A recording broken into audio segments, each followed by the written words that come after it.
Assalamualaikum warahmatullahi wabarakatuh. A'udzu billahi minasyaitonir rajim. Bismillahirrahmanirrahim. Alhamdulillah nasta'inuhu wa nastaghfiruh wa na'udzu billahi min shururi anfusina wa min sayyiati a'malina. Man yahdihillahu fahuwal muhtad wa man yudlil fala hadiyalah. Wassalatu wassalamu ala man la nabiyya ba'dah wa ala alihi wa ashabihi wa man wala. Amma ba'du, faqala ta'ala fi kitabihil aziz. A'udzu billahi minasyaitonir rajim. Ya ayyuhalladzina amanu 'alaikum anfusakum la yadurrukum man dhalla idza ihtadaitum ila Allahi marji'ukum jami'a fayunabbi'ukum bima kuntum ta'malun. Shadaqallahul azim. Firman Tuhan di dalam Al-Quran surat Al-Ma'idah terhitung ayat ke-105. Dipindahkan ayat ini ke dalam bahasa Indonesia, terjemahnya lebih kurang demikian. Wahai orang-orang yang beriman, dibebankan, ditaklifkan kepadamu menjaga dirimu sendiri. Tidaklah akan memberi mudarat kepadamu orang-orang yang sesat bila kamu telah berada dalam hidayat Allah. Kepada Allah kelak semuamu akan kembali. Lalu Tuhan akan menerangkan, menyatakan kepadamu segala sesuatu tindak tanduk dan perbuatanmu. Shadaqallahul azim. Ulangan pengajian kita malam Selasa yang lalu, surat Ma'idah ayat ke-105, panggilan Allah kepada orang-orang yang beriman. Wahai segala orang yang beriman, diwajibkan kepadamu menyelamatkan dirimu sendiri. Alaikum anfusakum, taklif Allah kepadamu menjaga dirimu, menyelamatkan dirimu.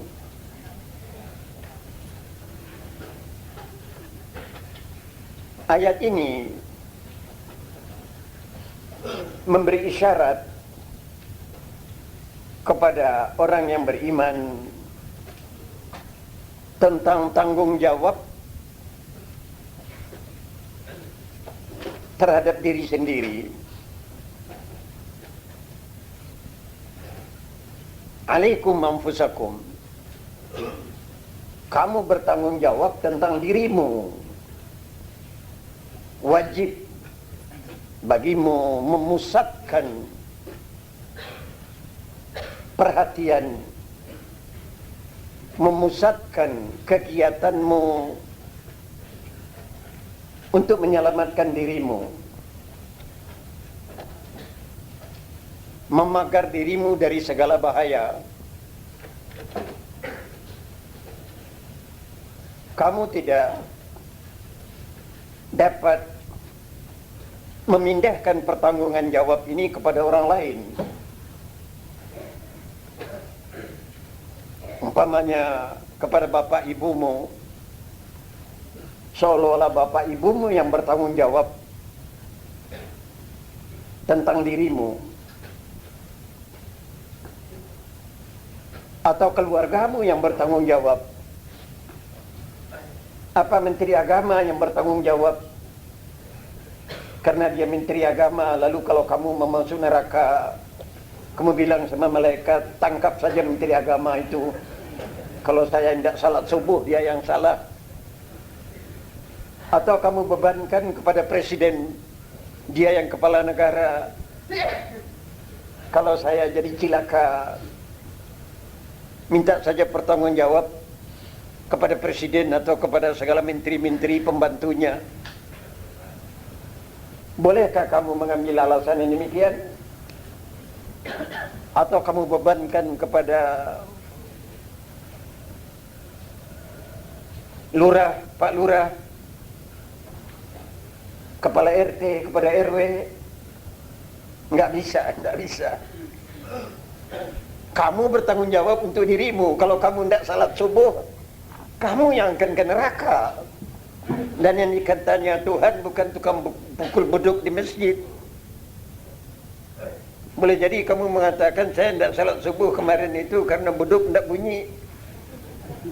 Apalagi saya langgar modern, sekarang anti beduk. Katanya beduk itu bid'ah. Karena tidak pakai bid'ah lagi, sampai orang sedesa tidak bangun lagi subuh karena tidak ada suara beduk. Apa tukang pukul beduk yang akan kita suruh bertanggung jawab kalau kita tidak salat subuh? Tidak bisa. Alaikum anfusakum, kamu bertanggung jawab untuk dirimu. Kamu wali untuk ini. Kalau kamu ra'in untuk ini. Kullukum ra'in wa kullukum mas'ulun 'an ra'iyati. Setiapmu jadi penggembala, bertanggung jawab ternak yang kamu gembalakan. Kamu bertanggung jawab untuk dirimu. Kalau sampai kamu tidak bisa baca Fatihah, saya belum yakin ini Fatihahmu kalau diuji bisa baik semua. Baru diuji di dunia saja, apalagi nanti diuji di akhirat. Yang mau ujinya malaikat Jibril. Neredek kamu nanti kalau diuji Fatihahmu. Nah sekarang kalau Fatihahmu tidak betul, siapa yang tanggung jawab? Apa kamu salahkan kiai yang tidak ngajarmu baca Fatihah? Tidak bisa. Kamu yang tanggung jawab kalau kamu tidak bisa baca Fatihah. Alaikum anfusakum. Untuk soal ini dijelaskan pertanggungan jawab kita tentang diri kita. Malaikat akan menanyai pertanggung jawab kita nanti di akhirat. Saudara-saudara, alaikum anfusakum.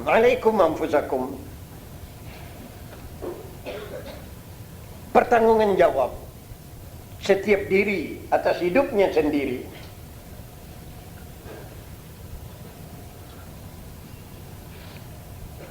Ini pertanggungan jawab di hadapan Allah. Saudara, maaflah, saya harus berbicara agak jauh sedikit untuk menjangkau luasan ayat ini. Alaikum anfusakum. Kamu bertanggung jawab atas dirimu sendiri, untuk dirimu sendiri. Bertanggung jawab kepada Allah.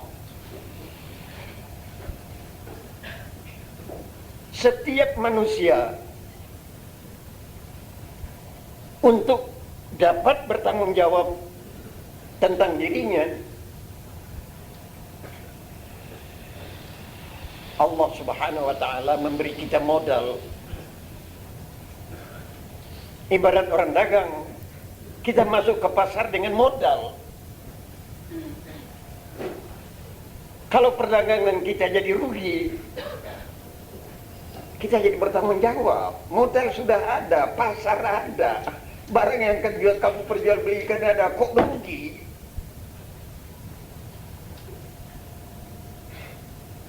Saudara, modal ini diberi Allah kepada manusia dengan cara sama. Demokrasi.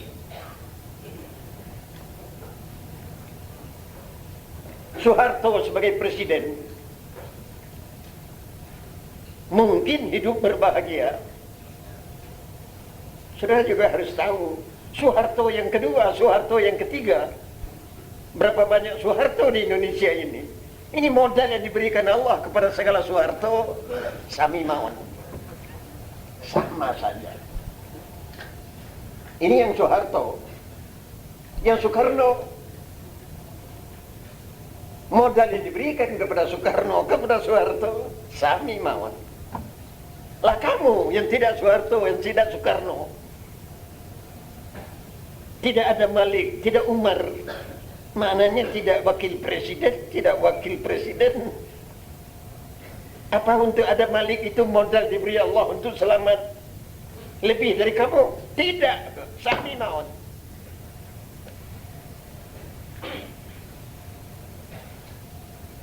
Modal yang diberikan kepada Soeharto sebagai presiden dan kepadamu sama saja. Jangan kamu kira, iya Soeharto itu sebagai presiden diberi Tuhan modal yang lebih banyak dari saya. Kata siapa? Matanya Soeharto itu dua, sama juga dengan kamu. Kakinya juga dua, sama dengan kamu. Isi perutnya tai, sama juga dengan kamu. Loh, apa bedanya kok kamu katakan oh lebih untuk dia?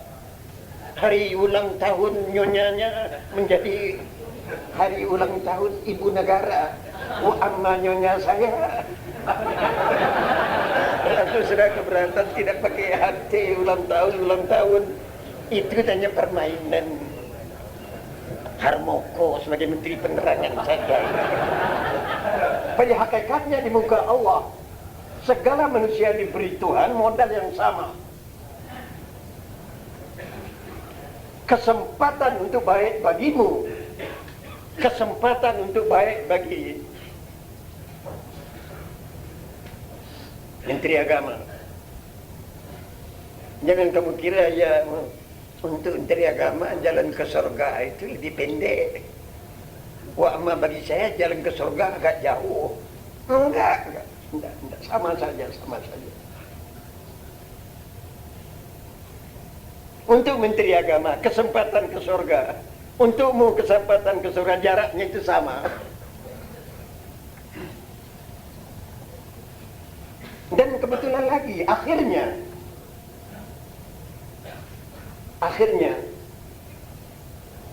sebab galibnya segala sesuatu ini dihitung pada akhirnya.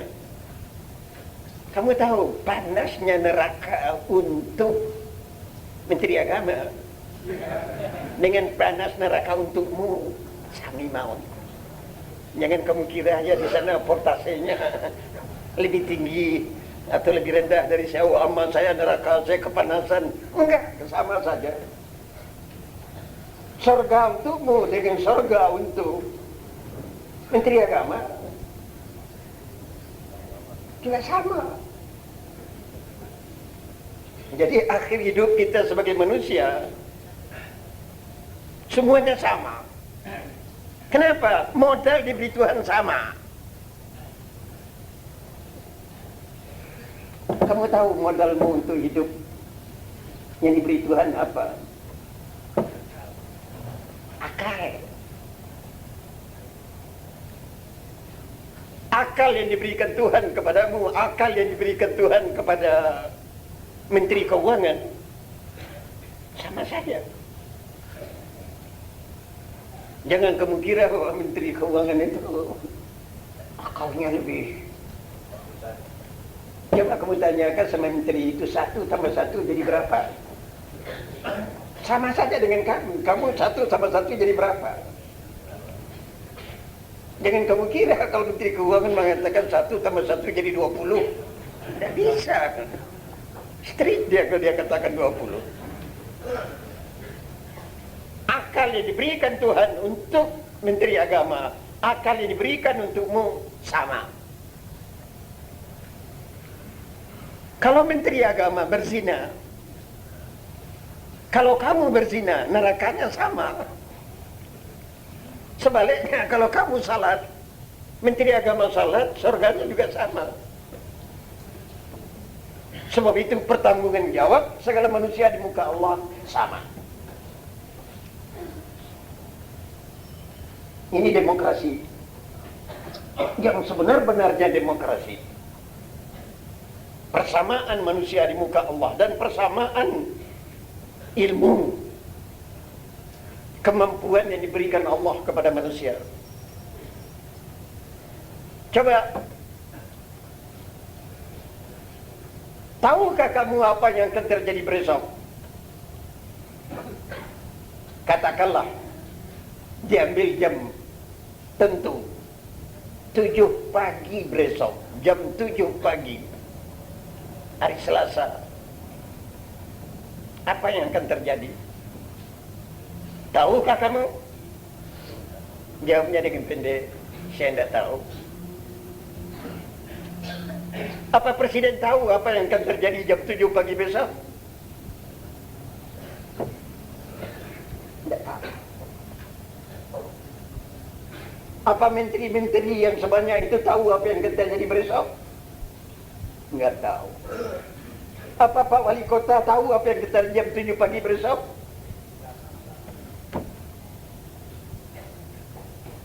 Mananya daya otak kita untuk mengetahui keadaan besok sama tidak kuat.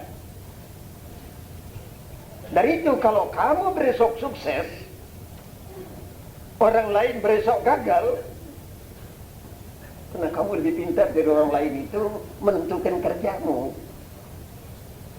Atau sebaliknya, kalau orang lain jam 7 besok ketawa, kamu jam 7 besok pagi nangis. Kenapa kok jadi lain? Apa karena kamu lebih pintar dari dia? Atau dia lebih pintar dari kamu? Tidak. Seluruhnya tidak. Dengan makna pengetahuan kita untuk hari besok sama tidak sampai. Jadi kalau kamu beli porkas, pasanganmu kena, itu bukan karena kamu pintar. Hanya mungkin jadi karena sebagai tukang tebak, tebakanmu kena begitu. Saya tanya tebak-tebakan, bukan soal ilmu. Biar kamu tirakat ke Sapuro, ke kubur yang waliullah di Sapuro, nomor perkas tidak akan diberi Tuhan kepadamu.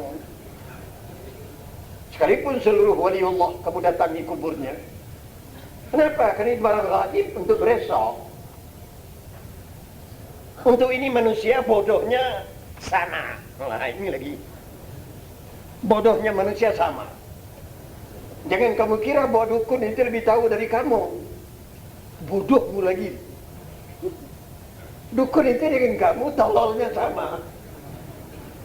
Untuk hari besok dia tidak tahu, hanya kamu dibodohi orang. Katakan itu dukun itu hebat, dia tahu segala. Apa iya? Ini yang punya batik, batiknya adalah aku pergi sama dukun.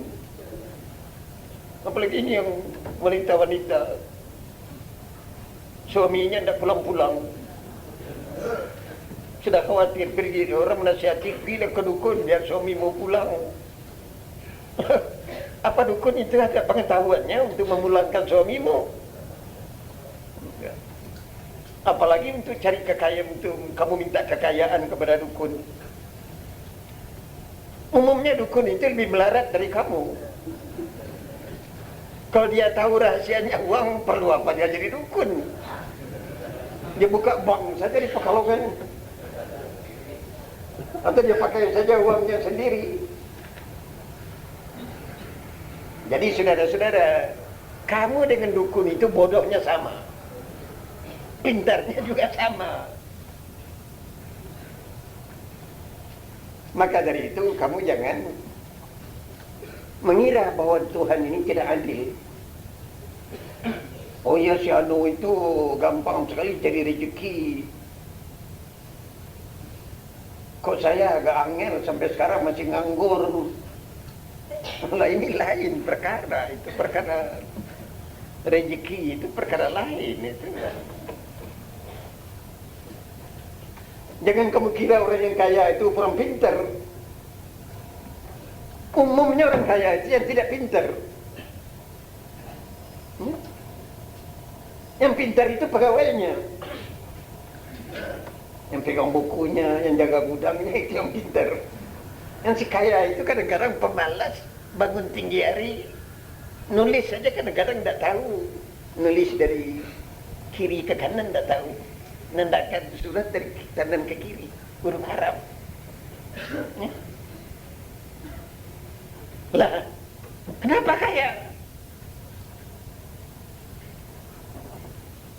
Dan kamu jangan kira kaya itu soal pintar. Enggak. Jangan kamu kira soal kaya itu soal kekuasaan. Coba kalau paman saya jenderal yang memegang seluruh gudang senjata, saya bisa jadi kaya. Jangankan pamanmu jadi, apa kamu sendiri jadi jenderal? Apa kamu mesti kaya kalau jadi jenderal?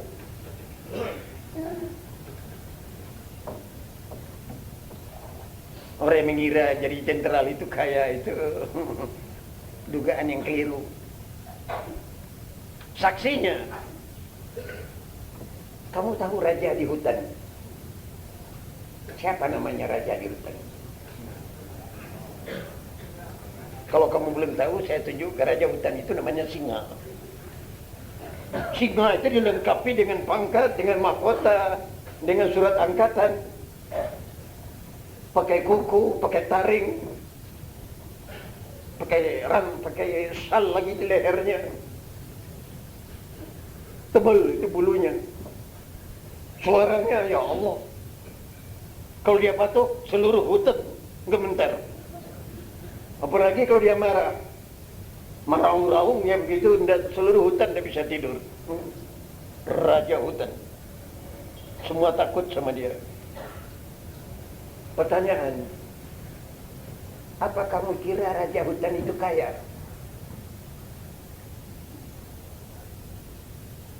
Nyatanya singa itu di hutan pagi sore tidak pernah kenyang. Yang akan dimakan saja tidak punya. Namanya raja. Coba.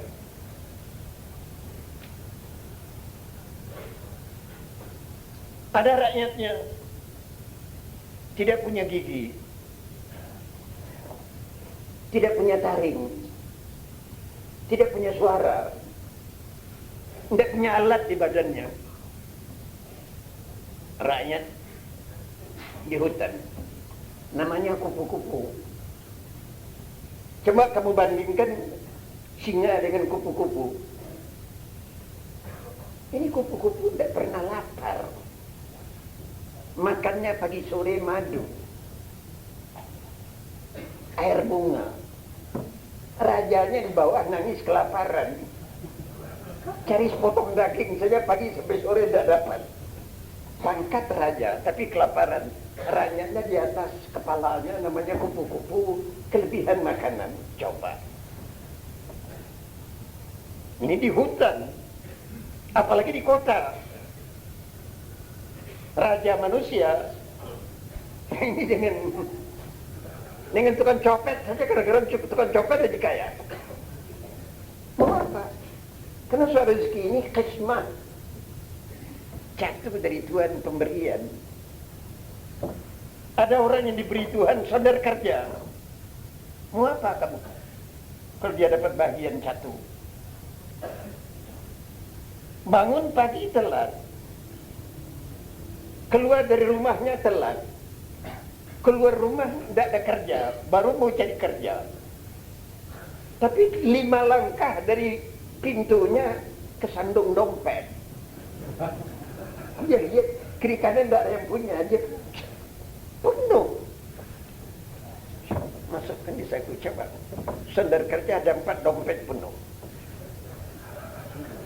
Mau apa kamu? Apa kamu iriati sama dia? Tidak bisa iriati karena dompet yang ketinggalan ini hanya 1. Ketemunya hanya sama dia, tidak sama kamu.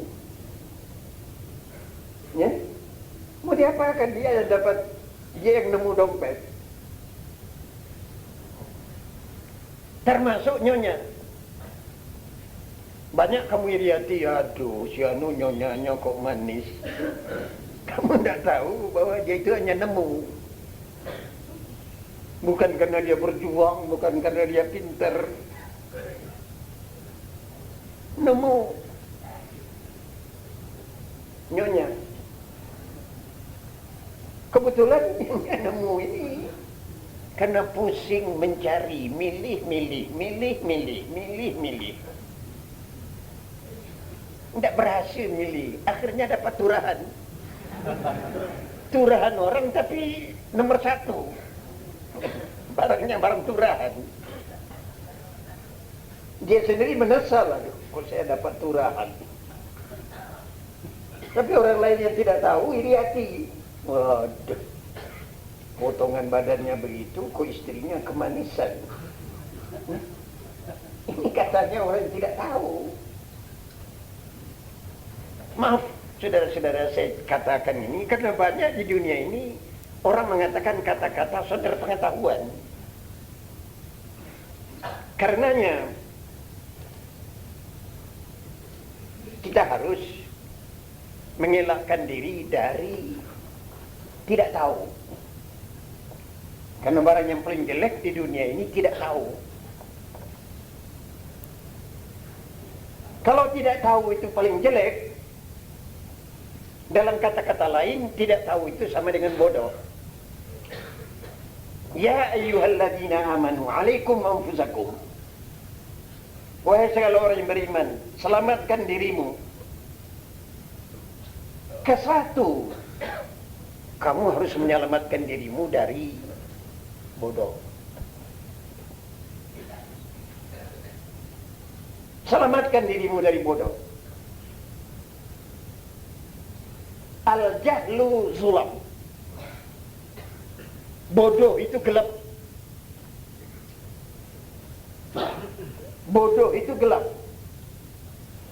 Wal ilmu nur. Ilmu itu terang. Bodoh itu gelap. Tidak akan sama nasibnya orang yang jalan dalam terang dengan orang yang jalan dalam bodoh, dalam gelap. Kalau kamu hidup di dunia dalam keadaan berilmu, kamu melihat dunia ini dengan mata terbuka. Tapi kalau kamu jalan di dunia dengan bodoh, kamu hidup dengan mata tertutup. Orang yang lari dalam keadaan mata tertutup, ya Allah. Coba bayangkan lari di mata tertutup. Akan kebuntur dinding kah? Kecukur masuk got kah? Itu bahaya saja semua kalau mau lari dalam keadaan mata tertutup. Ini macamnya orang yang hidup dalam keadaan bodoh. Sebab itu selamatkan dirimu dari bodoh. Sejelek-jelek bodoh, dalam bahasa Arab dikatakan yakhbitu khatta ishwa fi lailatin minal laila. Lari merangkak-rangkak seperti unta patah. Unta kakinya patah merangkak-rangkak tengah malam. Coba jalan tidak nampak, kaki patah. Bagaimana unta ini akan selamat? Ini macamnya orang bodoh. Sekalipun kamu hidup di bawah naungan merah putih, sesudah 17 Agustus, artinya sesudah merdeka, itu merah putih proklamasi la yusminu wala yughni min ju'. Tidak bisa menyelamatkanmu dan tidak bisa melindungimu kalau kamu hidup dalam keadaan bodoh. Merdeka ini tidak ada artinya untuk orang Indonesia yang bodoh. Baru merdeka ada maknanya, hikmahnya kalau kamu bebas dari bodoh. Ya ayyuhalladzina amanu alaikum anfusakum. Jaga dirimu dari bodoh, selamatkan dirimu dari bodoh. Kamu tahu bodoh yang paling serem? Bodoh yang paling menakutkan? Bodoh dalam agama yang paling menakutkan. Kalau mau bodoh dalam agama, kamu tidak ngerti halal haram. Istri orang kamu kira istrimu. Ya Allah. Duit orang kamu pandang uangmu. Sarung orang terjemur. Mungkin sarung saya. Kamu pakai saja kamu. Ini macamnya orang bodoh. Maka dari itu ilmu yang pertama harus kamu cari, ilmu tentang agama. Ilmu tentang Tuhan. Sudahkah kamu tahu Tuhanmu? Sudah kamu belajar sifat-sifat Tuhan? Ya Allah, ya Rabb. Ini penataran yang paling penting. Tentang Tuhan, tentang Tuhan, tentang Tuhan. Yang kamu sembah pagi sore apa? Tempat kamu berdoa apa? Kalau kamu mati, nanti kamu akan diantarkan kemana? Sesudah di Sapuro, kamu akan berangkat kemana? Soal-soal ini yang harus kamu ketahui. Saudara-saudara, termasuk sesudah dirimu, istrimu, kamu bertanggung jawab tentang dirimu dan tentang istrimu.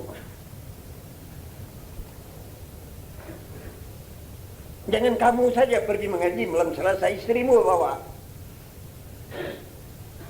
Sekalipun belum kawin, pacarmu bawa. Perlunya nanti kalau kamu sudah kawin beres, sudah ada ilmu dia. Biar kamu santri. Tapi kalau istrimu garingan, tidak ngerti berutu, berkelahi saja kamu nanti di rumah. Istrimu, kamu bertanggung jawab, bawa dia mengaji. Nah, ini juga boleh dibalikkan. Kamu anak perempuan, sudah ada calon dalam hatimu. Calon itu bawa ngaji. Nanti kalau calonmu itu benar-benar ditakdirkan Allah jadi jodohmu, jadi perkawinanmu, beres semua. Karena dia sudah ngerti salat, ngerti kewajiban terhadap istri. Ilmu tentang agama. Wajib kamu mempelajari ilmu agama. Wajib. Kalau ini kamu kerjakan, kamu berpahala. Kalau mempelajari ilmu agama, kamu lalaikan, kamu berdosa. Menyesal kamu nanti. Dan syukur, alhamdulillah, penduduk Pekalongan.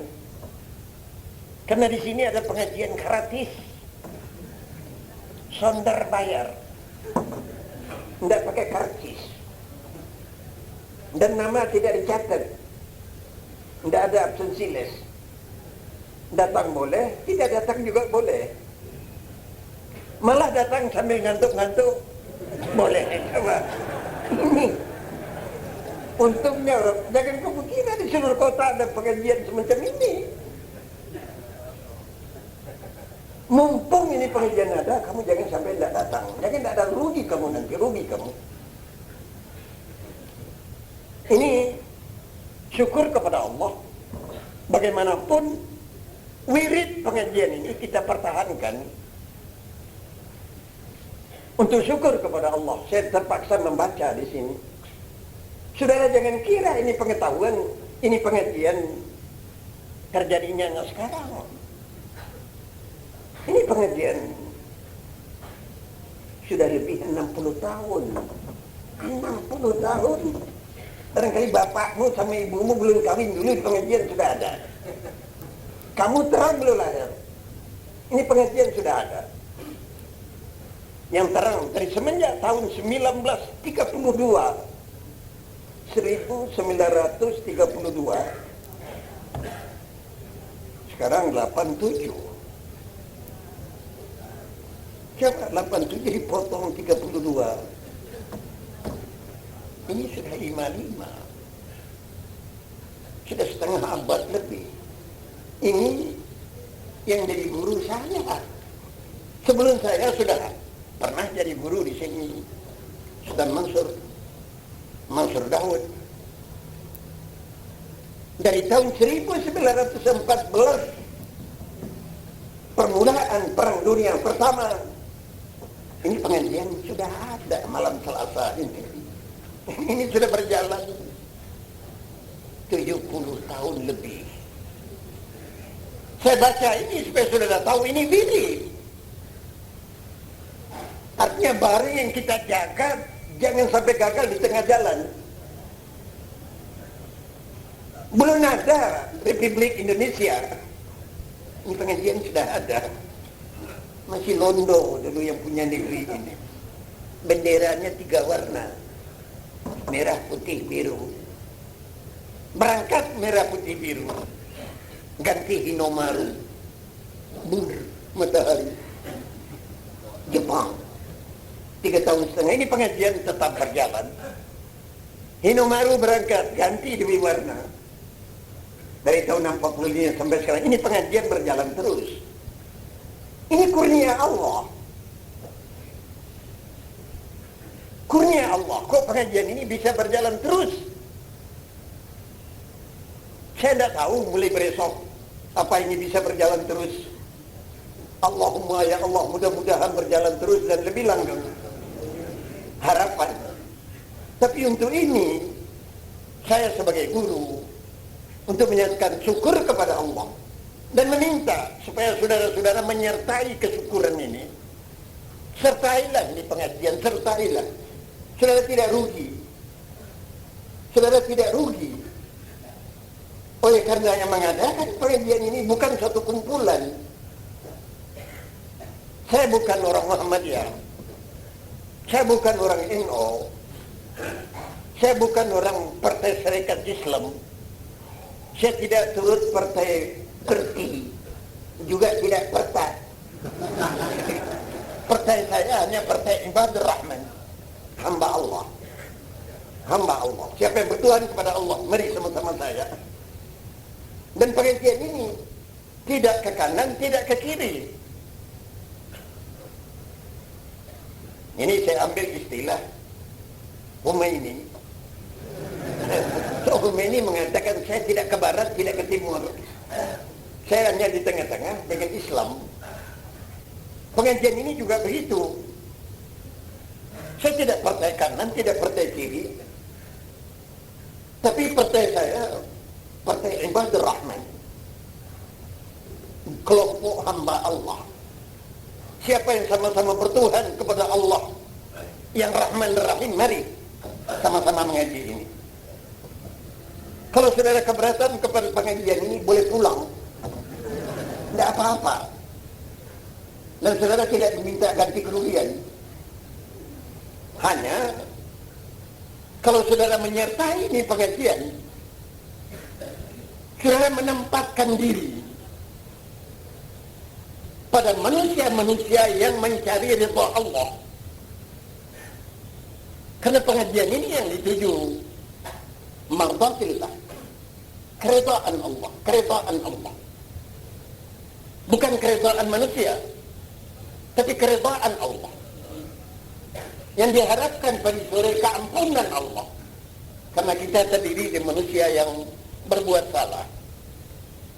Saudara-saudara, pengajian tentang kewajiban menjaga diri, menjaga anak, menjaga istri, ini saya perjelas supaya masing-masing kita tahu. Kita akan ditanya Tuhan nanti tentang diri kita. 5 kurnia Allah kepadamu akan ditanya oleh Tuhan, kemana kamu pakai 5 barang ini? Dan kenapa gantinya datang 5 macam lawannya? 1, kamu akan ditanya tentang mudamu. Muda, kamu pakai untuk apa?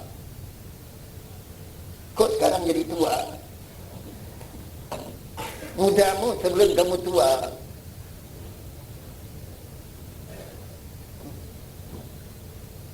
Jangan kamu pandang mudamu itu barang yang tidak akan diperiksa Tuhan. Nanti akan ditanya Tuhan, pernah dulu muda? Pernah. Kamu pakai apa mudamu itu? Apa itu? Utang. Itu berumpan umur muda. Apa kamu pakai itu? Mukul-mukul bulu ayam mati? Apa kamu pakai untuk nendang kulit binatang mati? Apa kamu gunakan untuk sering salung, pop, nari-nari, nyanyi-nyanyi? Kamu akan ditanya, karena kekayaanmu. Kemana kamu habiskan umur mudamu? Nangis kamu nanti di akhirat.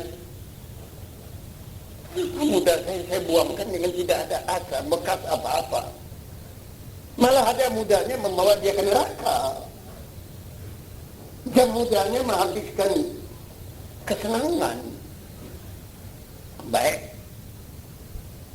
Kamu juga akan ditanya, sehatmu.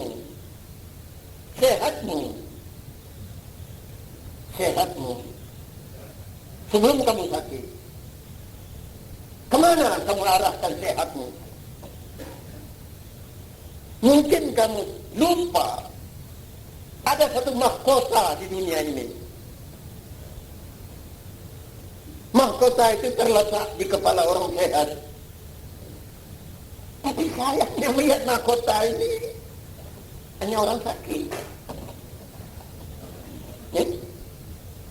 Ada mahkota aneh terletak di kepala orang sehat.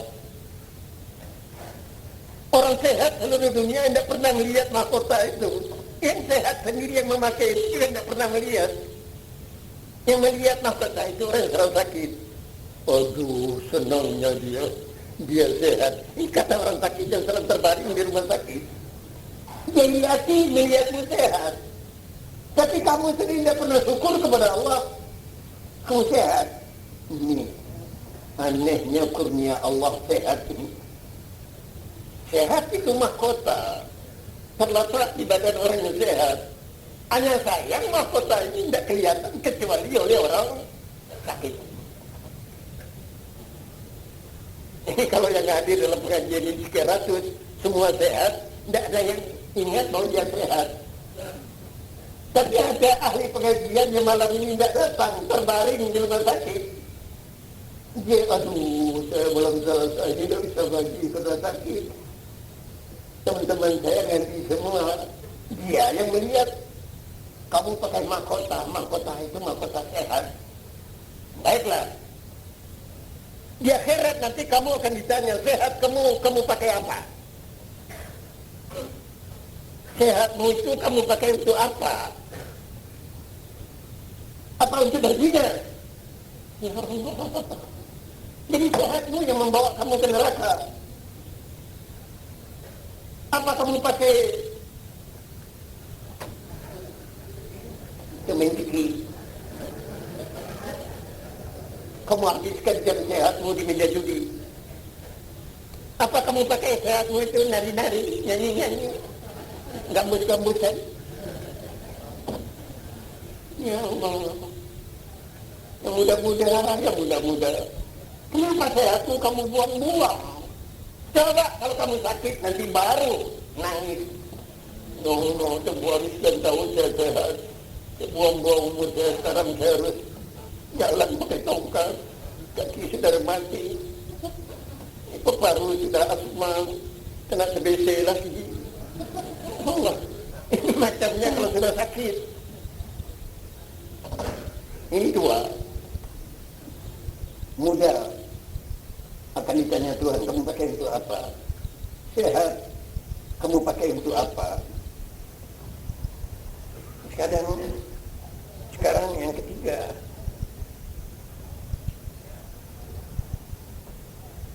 hidup lapang